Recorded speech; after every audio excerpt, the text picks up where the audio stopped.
Estimados amigos, bienvenidos a este nuevo programa de la serie El demonio de la asedia. Quiero dedicarlo esta vez a tratar de la asedia demoníaca, ya no respecto de Dios mismo, a quien considera malo este demonio, este ángel caído, ni a sus obras de revelación y de amor, sino a sus obras de creación. La asedia del demonio no solamente lo pone como un antagonista de Dios, sino que ese antagonismo del demonio, de Satanás, contra Dios, se desboca, puesto que no puede desbocarse con el Creador ni tocarlo, en las obras del Creador, en la naturaleza, en las cosas, pero particularmente en aquellas que son imagen y semejanza creada de Dios, es decir, en el ser humano. Por eso, la asedia demoníaca se ceba en las criaturas humanas. Por lo tanto, ninguna criatura mejor para que se desboque contra ella el odio demoníaco como esta criatura que es imagen y semejanza de Dios, en la cual que ha sido creada para conocer y para amar a Dios y entre ellas. Por lo tanto, la asedia demoníaca se ceba contra el matrimonio, contra el varón, contra la mujer, contra la diferencia entre ambos que pertenece al designio divino, porque los creó macho y hembra, varón y mujer, y contra la institución familiar, porque ellos estaban destinados a llenar la tierra, someterla. Por lo tanto, la asedia demoníaca se va a desfogar contra la institución familiar principalmente. En este tiempo que estamos viviendo, asistimos a una embestida contra la familia. Ya desde hace muchos años,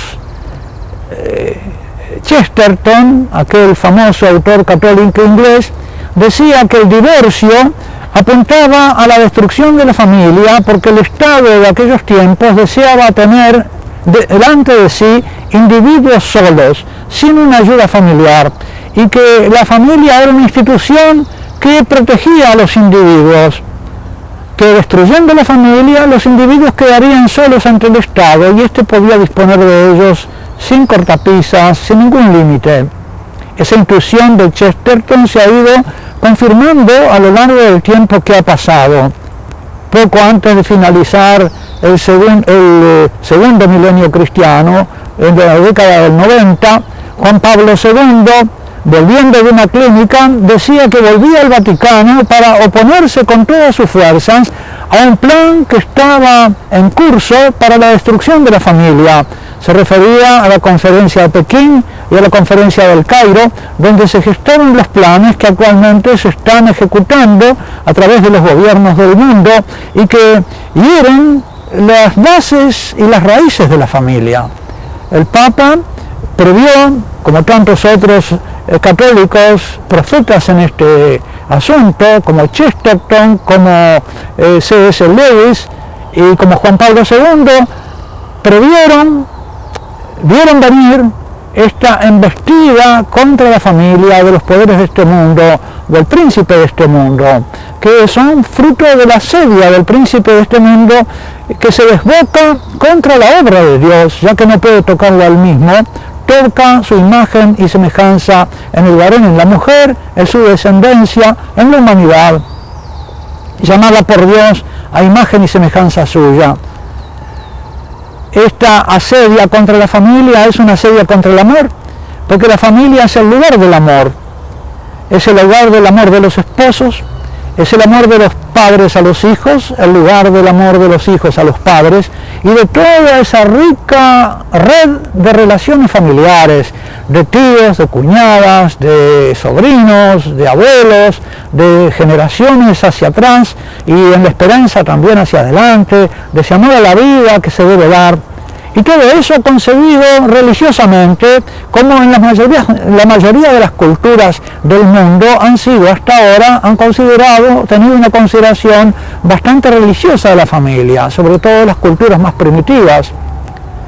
En muchas otras, en cambio, esa familia empezó ya a destruirse por los pecados que son consecuencia del pecado original. Pero Dios emprendió la sanación de la familia en el Antiguo Testamento con la santificación de la familia. Dios en el Antiguo Testamento se hace miembro del pueblo elegido y bendice a los patriarcas con hijos y tierra para criarlos. Es decir, con la familia, santifica la familia. De este modo comienza la redención de la familia, que sin embargo también sigue siendo atacada por obra demoníaca dentro del pueblo santo de Dios, de modo que esa familia se ve amenazada por muchos peligros, por los matrimonios mixtos que Moisés quiere limitar, que los profetas también tratan de limitar, del cual es la historia de Sansón un ejemplo muy claro. Sansón se casa con una mujer filistea y esa mujer filistea lleva a este juez del pueblo de Dios a la ruina, traicionándolo. Esta es una historia bíblica que pone en guardia a los israelitas contra los matrimonios mixtos que pueden hacer del varón del pueblo elegido una víctima de una visión de la vida distinta. Por eso los primeros patriarcas deseaban que sus hijos se casaran con mujeres del pueblo de Dios, de la tribu, del mismo clan o de otros clanes. Así, por ejemplo, en el libro de Tobías, el hijo de Tobías, va a buscar mujer en la familia amplia de su pueblo y encuentra a Sara, con la que se casa. Es la santidad de la familia. El libro de Tobías es precisamente, dentro de la Sagrada Escritura, el libro que nos habla de la familia santa, de cómo debe ser santa la familia, de cómo el vínculo entre los esposos no debe estar sometido a la lujuria. Tobías y Sara, antes de convivir, después de casados, pasan 3 días en oración y se unen, dicen, no por lujuria ni por el apetito de la carne, sino por el amor de la descendencia, el amor de los hijos. Es un amor que gobierna el amor esponsal y que le pone al servicio de un amor más grande, de la descendencia, de la multiplicación del pueblo de Dios sobre la tierra. El matrimonio tiene entonces una misión santa en el pueblo de Dios. Ha recibido una tarea, una misión de santidad sobre la tierra, de engendrar los hijos del pueblo, un pueblo que ha elegido Dios a los descendientes de Abraham, Isaac y Jacob, para bendecir a todas las naciones, porque las naciones ignoraban esta visión revelada por Dios acerca de la familia. Tenían atisbos de la sacralidad de la vida, que se expresaban de una manera u otra en las distintas culturas, pero no tenían el pleno conocimiento de la santidad. Y esta santidad en el Antiguo Testamento se logra porque Dios mismo se hace como pariente del clan. Es, como dice la Sagrada Escritura, el pariente de Abraham, el pariente de Isaac, el pariente de Jacob, es miembro del clan. Dios entra en la historia del pueblo de Israel como un miembro más en ese pueblo, y por eso, como recibe el título de Goel. El Goel era el pariente piadoso que se encargaba de vigilar y de cuidar a sus parientes, de vengar la sangre si alguno era asesinado, persiguiendo al asesino, de liberar a los esclavos si caía alguno en la esclavitud, de asegurar la tierra para que no saliera de las manos de la familia, rescatando las tierras, o si alguno moría sin descendencia, de tomar a la viuda y engendrar descendencia que llevaría el nombre del muerto. El ejemplo típico de ese pariente piadoso es Booz en el libro de Ruth. Booz, que significa en él hay poder. Él es poderoso, pero su poder, porque es un hombre pudiente, pero su poder se pone al servicio de la piedad familiar, de la piedad religiosa familiar. Hay una visión religiosa de la familia. Y Booz, Ruth, Noemí, que tienen una vida dolorosa, sin embargo son los antepasados del Mesías, los antepasados de David y por lo tanto los antepasados de nuestro Señor Jesucristo. Dios bendice la piedad familiar y el amor familiar porque está puesto al servicio de la transmisión de esta misión santificadora del pueblo y de la humanidad. Por eso el Evangelio según San Mateo comienza con las genealogías las distintas generaciones que van preparando el nacimiento de nuestro Señor Jesucristo, de la Virgen María y de San José, el descendiente de David. La santidad de la familia de Israel está al servicio de este plan de salvación de Dios en la humanidad. Hay una misión histórica de la familia. La familia no es una cosa puramente natural, que tiene una misión limitada a esta vida. Me caso, tengo hijos para que me mantengan, no los tengo porque tengo más comodidad. Una visión puramente natural. No, esta familia es santa, hay un designio de Dios sobre la familia. Y cuando esto no se ve, hay una sedia que impide ver el bien, hay una ceguera para el bien. Esa ceguera, como dijimos, se encuentra, por ejemplo, nada menos que en un juez, el juez Sansón, ¿no es cierto?, que se casa con Dalila. Sansón quiere decir pequeño sol, un pequeño sol, y Dalila es la noche, se traduce como la noche. De modo que esa mujer mala eclipsa el poder iluminador del varón israelita, del varón portador de esta misión divina sobre la tierra y de su fuerza puesta al servicio de la victoria sobre los filisteos. Dios es, por lo tanto, en el Antiguo Testamento un miembro del clan, y como miembro del clan, a imitación de Dios, se ocupa de sus amigos, les asegura la descendencia, los salva de Egipto y de la esclavitud, los saca de la casa de la esclavitud y les asegura una tierra para alimentar a sus hijos. ¿Por qué? Porque él es el pariente de Isaac, de Abraham, Isaac y Jacob, y se cuida de sus hijos y de su descendencia. Y por eso, dentro de este pueblo se cultiva la memoria agradecida de todas las generaciones pasadas, se cultiva la genealogía. Una de las consecuencias de la infiltración de la asedia del mundo pagano en nuestro pueblo cristiano, en nuestro pueblo católico, ha sido la pérdida progresiva de la memoria de los antepasados. Hay falta de agradecimiento a los que fueron, y eso crece en la medida en que se debilita el catolicismo, la fe del pueblo católico, se debilita también el amor a los antepasados, el amor a los que fueron, y también el amor a la descendencia, porque se pierde el deseo de los hijos.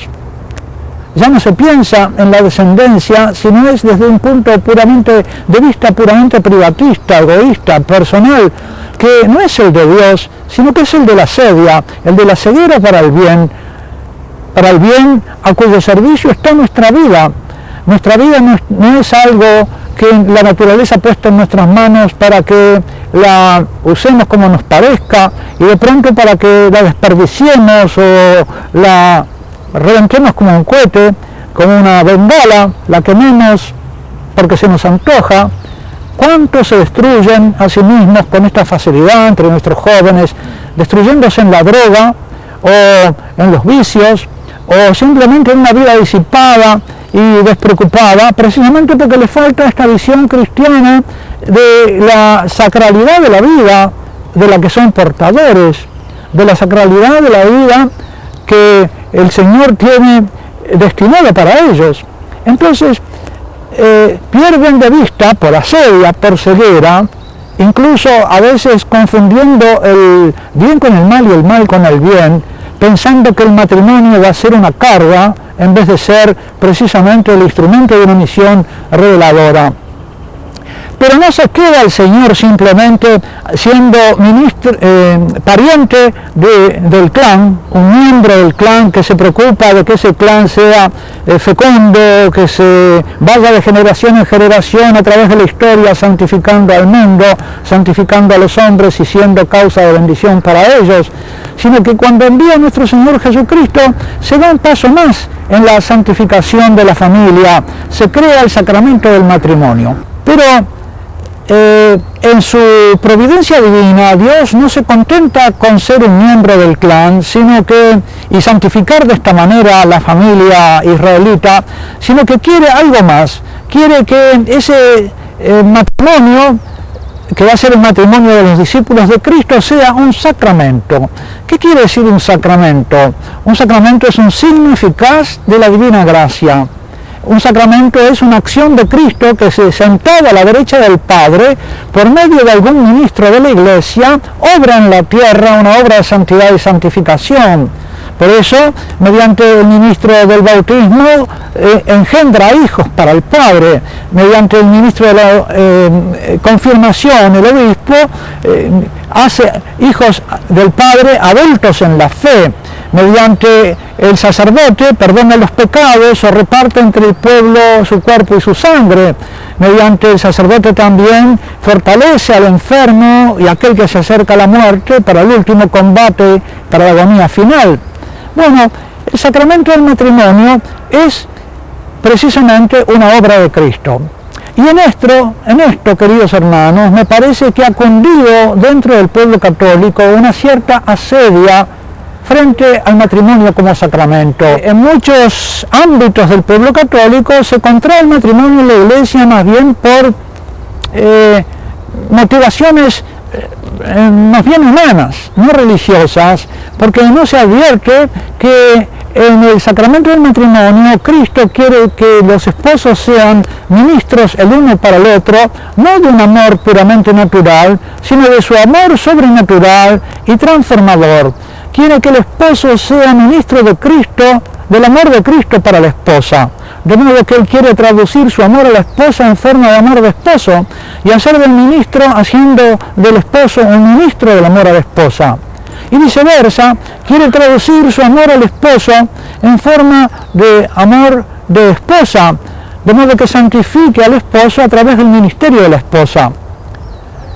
Esta visión sagrada y sacralizada del matrimonio, que es la culminación de la obra santificadora y sacralizadora de Dios para esta unión que Él había por la creación destinado el uno al otro, que de esta manera se dispusieron los fieles a entrar en comunión con la Santísima Trinidad. Ya desde esta vida, su amor no va a ser solamente santo como en el Antiguo Testamento por la presencia de Dios como miembro de la red de relaciones familiares del pueblo de Dios, sino que ahora precisamente los esposos van a ser levantados a una comunión con el amor divino de la Santísima Trinidad. El amor esponsal sacramental cristiano es un amor que, encendido por el Espíritu Santo, quiere realizarse en el corazón de la esposa y del esposo de manera sacramental, de manera sagrada, sacralizante. Cristo quiere ser maestro, médico, pastor y sacerdote para los esposos y para cada uno de los esposos. De modo que quiere ser en el esposo el maestro, el médico, el pastor y el sacerdote de la esposa, y en la esposa quiere ser para el esposo el médico, el maestro, el pastor y el sacerdote de la esposa. ¿Cuáles son las funciones de nuestro Señor Jesucristo? Como maestro nos enseña, sobre todo nos enseña a conocer al Padre. La primera misión de nuestro Señor Jesucristo es darnos a conocer al Padre, y la segunda es la de la medicina. La segunda es sanarnos con el Espíritu Santo de las consecuencias del pecado original, de nuestra impureza, santificarnos y unirnos al Señor, sanar nuestras heridas, las heridas espirituales, las heridas psicológicas, toda clase de heridas, para hacernos sanos con la santidad y la sanidad del Espíritu Santo. Él también quiere ser nuestro pastor. ¿Y cuál es la misión del pastor? El pastor alimenta, nuestro Señor Jesucristo nos alimenta con su cuerpo y su sangre. Los esposos también tienen que alimentar en otro la vida espiritual, con una atención pastoral sobre el otro, atendiéndolo, llevándolo, nutriéndolo, defendiéndolo de los enemigos. Y por fin la santidad. ¿La santidad qué es? Unir a Dios. Los esposos deben unir al cónyuge a Dios nuestro Señor, ayudarlo a vivir como hijo de Dios, en primer lugar considerándolo como tal. Los primeros esposos cristianos se llamaban así el uno al otro hermanos, y los paganos que los escuchaban se asombraban de que se llamaran hermanos y sospechaban que ella era gente incestuosa. ¿Por qué? Porque los esposos cristianos tenían en ese tiempo muy clara conciencia de que cada uno de ellos era hijo de Dios, y que había sido dado por Dios y entregado por Cristo al otro como esposa o como esposo por un designio divino, que el esposo, la esposa era un don confiado por Dios a su magisterio, a su medicación, a su pastoreo y a su santificación.